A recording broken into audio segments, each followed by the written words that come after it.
बालिका उच्च माध्यमिक आदर्श विद्या मंदिर आदर्श नगर बालपुरा की ऑनलाइन कक्षा में आप सभी विद्यार्थियों का हार्दिक स्वागत।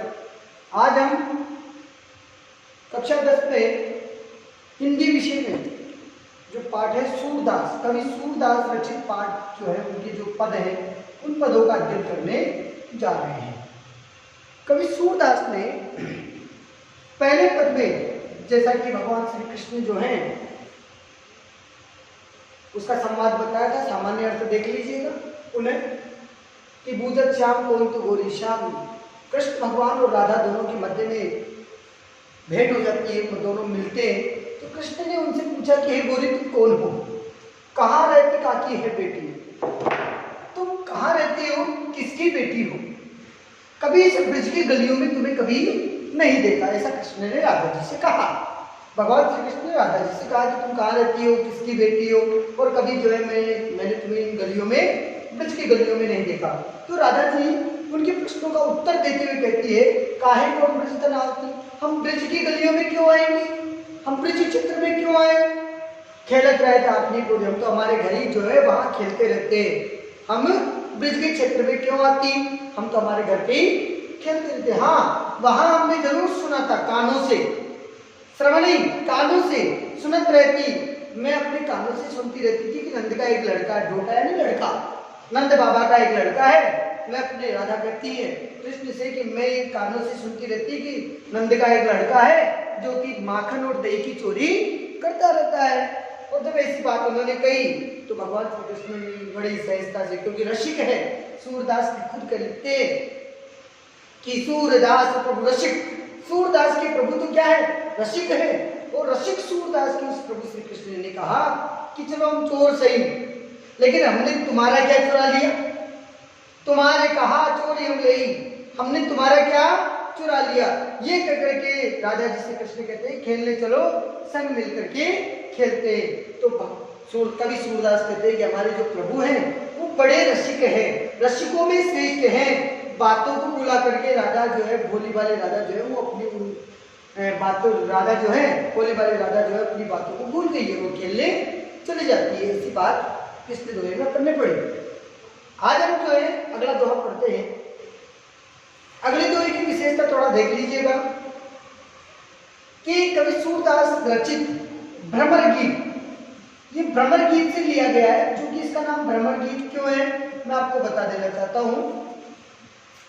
विद्यार्थियों, कृष्ण के परम मित्र थे उद्धव। उद्धव को अपनी भक्ति भाव पर बड़ा गर्व था। वो कहते थे कृष्ण कोई भगवान थोड़ी, तो मानवीय रूप है, छलिया है, झूठ बोलता है, परे भी है, ऐसा करके संबोधित करते थे। और एकेश्वरवाद भी, ईश्वर को एक मानते थे कि कृष्ण को ईश्वर नहीं है, ये तो केवल जादू है, ऐसा करके संबोधित करते थे। तो भगवान ने इनको ईगो तोड़ने के लिए, इनका अहंकार तोड़ने के लिए इनको कहा कि आप जो है, जो बात आप मुझे समझा रहे हैं कि कृष्ण तुम भगवान नहीं हो, ये फला जो है वो ईश्वर है, उसकी आराधना करनी चाहिए, जो तुम मुझे समझा रहे हो ये कहिए आप जो है मथुरा से निकल करके पास में एक गांव है ब्रज क्षेत्र, उस ब्रज क्षेत्र में जो नंद बाबा का गांव है, वहां जो रहने वाली गोपियां है उनको समझा करके आइए। ऐसा उन्होंने उद्धव से कहा। और उद्धव जो है वहां गोपियों को योग का पाठ पढ़ाने के लिए, एकेश्वरवाद को समझाने के लिए वहां पहुंचते, वहां जाते। और उन्होंने जब गोपियों को बताया तो वहां एक भंवरा आ जाता है। उस भंवरे को संबोधित करके जो गीत लिखे गए, जो पद लिखे गए, उन्हें भ्रमर गीत कहा गया। कहीं ना कहीं गोपियां जो है भ्रमर के माध्यम से व्यंग्यात्मक शैली में लक्षणा और व्यंजना का बहुत ही, लक्षणा और व्यंग्य का बहुत ही अच्छा सौंदर्य यहाँ देखने को मिलेगा। उस व्यंग्यात्मक तरीके में कहा है। और कहीं न कहीं भगवान श्री कृष्ण जो है वो माखन चोर ही नहीं है, मन चोर भी है। केवल माखन ही नहीं चुराया, गोपिकाओं का मन भी उन्होंने चुरा लिया। तो कहा कि जो वो है वो क्या है, केवल माखन चोर की वजह से चोर नहीं कहा है, उनको कहा है मनमोहन, मन को मोह लेने वाले, मन को खींच लेने वाले या मन को चुरा लेने वाले, इसे मनमोहन है। वो हृदय को ही हिंग नहीं करते, वो माइंड को भी हिंग कर देते हैं गोपी की। और ये कहीं न कहीं इस दोहे में उन्होंने भगवान श्री कृष्ण की उस भाव का प्रदर्शन किया है। सूरदास ने क्या कहा देखिएगा, मधुकर श्याम हमारे चो मधुकर, हे भ्रमरे, मधुकर का मतलब मधुकर, मधु जिसके हाथ में हो, मधु का निर्माण करने वाला कौन? शाब्दिक अर्थों में देखिएगा भ्रमर, कि मधुकर, हे भ्रमरे श्याम, श्याम कहते हैं कृष्ण को, कृष्ण भगवान जो श्री कृष्ण है उनके लिए कहा, गोपिकाएं कहती है कि हे भंवरे, ये जो कृष्ण है, हमारे भगवान जो श्री कृष्ण है वो बड़े चोर हैं। क्या क्या कहा कि हे भंवरे, ये जो श्यामल रंग वाले कृष्ण हैं, ये कृष्ण तो, हमारे कृष्ण तो चोर हैं। क्यों है चोर? उसकी व्याख्या आगे की है, देखिएगा। मधुकर श्याम हमारे चोर, हे भंवरे, ये जो हमारे, ये जो कृष्ण भगवान है, हमारे कृष्ण जो है वो तो चोर है। क्या चुराया? मन हर लियो, मन को चुरा लिया, मन हर लियो, हर लेने का मतलब चुरा लेना, हरण कर लेना। तनक, चितवन में, तनक का मतलब थोड़ी सी, चितवन कहते हैं दृष्टि से, नजर, थोड़ी सी नजर में, चपल चंचल, नयन कहते हैं नेत्र को, की कोर यानी कोने से। क्या कहा? गोपिकाओं ने कहा कि हमारे जो कृष्ण हैं, हे भंवरे, हे भ्रमर, ये जो हमारे कृष्ण हैं ये तो चोर हैं, और इन्होंने अपनी चंचल, देखो विद्यार्थियों इधर से देख करके करना, यहां से इसका अर्थ उठाना है कि चपल नयन की कोर, चंचल नेत्रों के कोने की थोड़ी सी दृष्टि में ही हमारा मन चुरा लिया।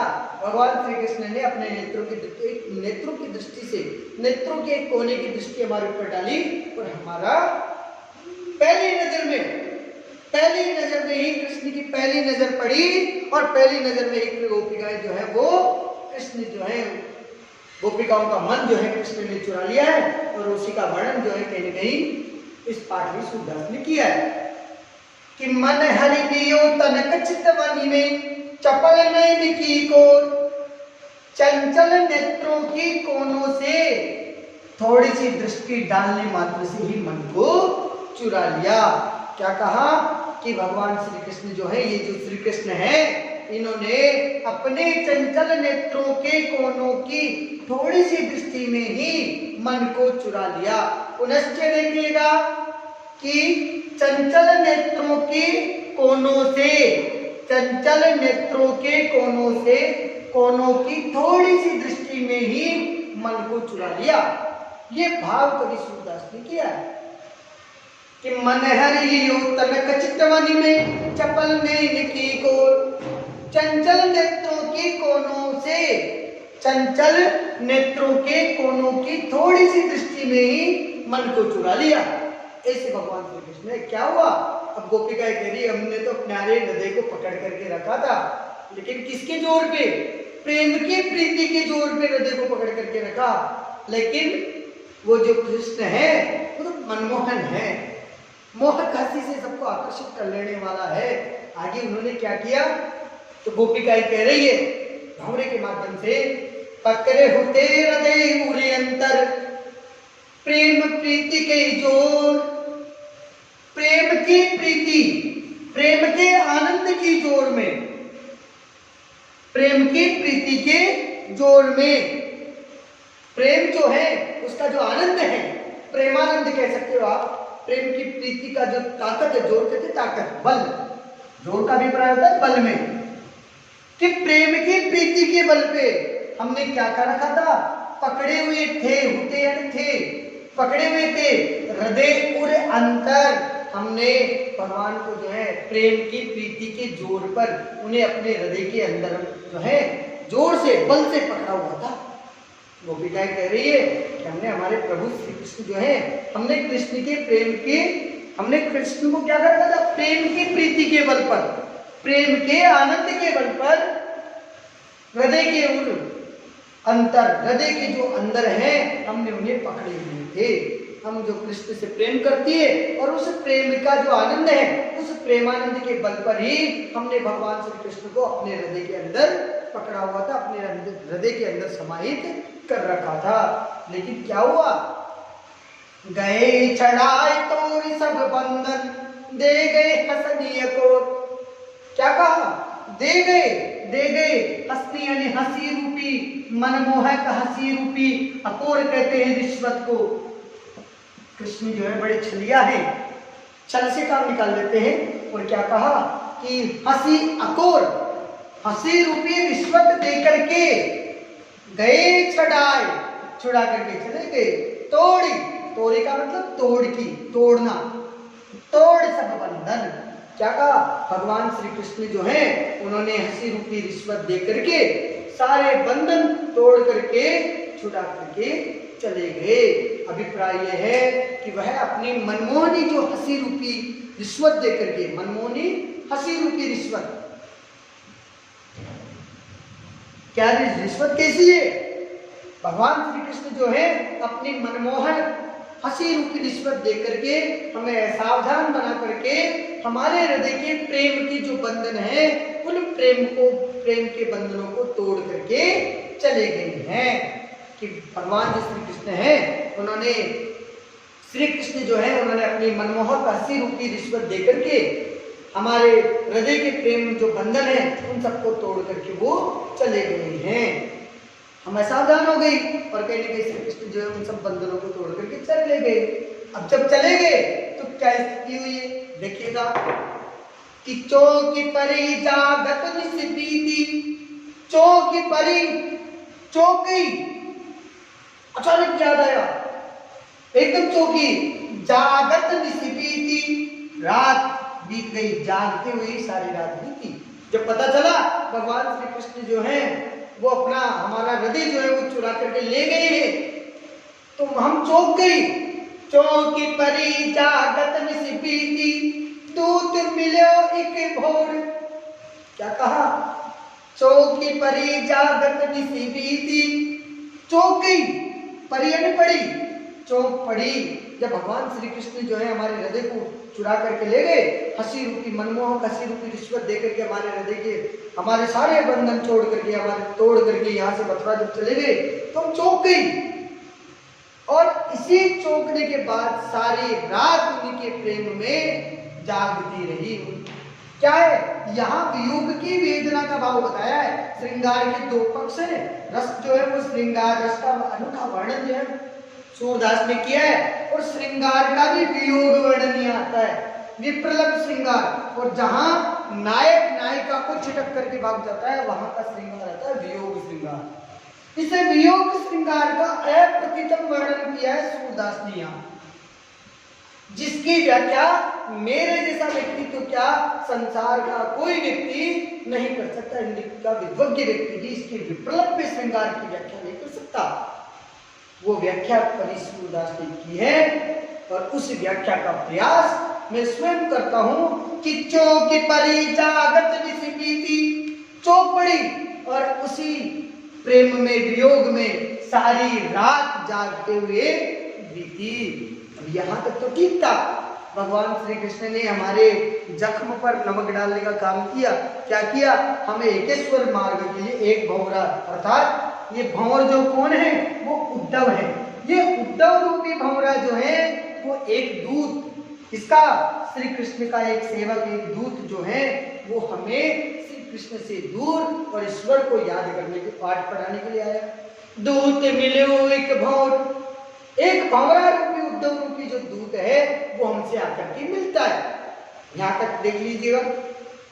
आगे कहते हैं सूरदास ने अपनी अमर लेखनी से लिखा कि सूरदास प्रभु सर्वस लूट्यो, नागर नवल किशोर। नागर कहते हैं चतुर को, जो चतुर होता है, चातुर्यपूर्ण व्यवहार करने वाला होता है, ऐसा चातुर्यपूर्ण व्यवहार करने वाले नवल किशोर कृष्ण,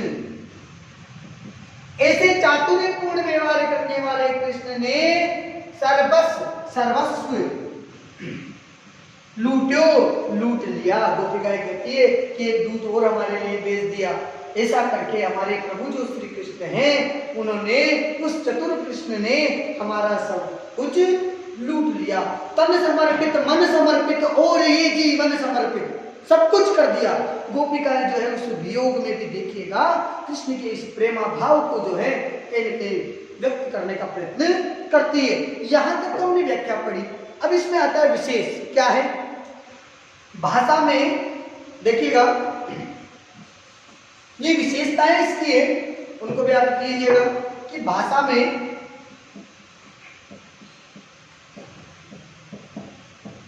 लक्षणा व व्यंग्य का सौंदर्य, व्यंग्य का सौंदर्य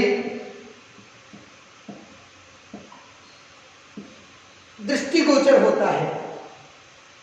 व्यंग्य का सौंदर्य दृष्टिगोचर होता है, पहली विशेषता है। दूसरी विशेषताओं में यदि आप देखेंगे तो इनकी शैली कैसी है। शैली की बात करें तो कहीं ना कहीं शैली जो है वो प्रतीकात्मक शैली है। शैली क्या है? शैली प्रतीकात्मक है और व्यंग्यात्मक है।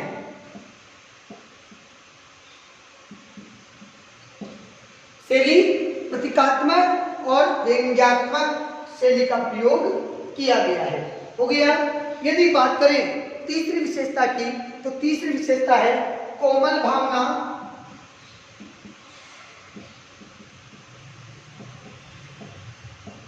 कोमल भावना और वियोग वेदना की अभिव्यक्ति और वियोग वेदना की अभिव्यक्ति। और इसकी चौथी विशेषता है वो है कहने के अलंकारों में आलंकारिक शब्दावली का प्रयोग किया है। अलंकारों का प्रयोग है, अलंकारों का प्रयोग में अनुप्रास, रूपक और अनुप्रास व रूपक अलंकार का प्रयोग किया है। देखिएगा हंसी, रूपी, रिश्वत, यह रूपक अलंकार का प्रयोग हुआ है। और यदि रस की बात करें तो श्रृंगार रस है। श्रृंगार में विप्रलब्ध श्रृंगार का प्रयोग बहुत ही उत्तम तरीके से किया है। ये इनकी समुचित विशेषताएं हुई। मैं आप इसका स्क्रीनशॉट ले लेना। मैं आपको एक और चीज मैं इसमें बता देता हूँ थोड़ी देर के लिए। ये जो इस दोहे की विशेषताएं हैं मैं इसको काट करके ये विशेषताएं जो है मैं प्रदर्शित करता हूँ। आप ये विशेषताएं लिख लीजिएगा कहीं ना कहीं।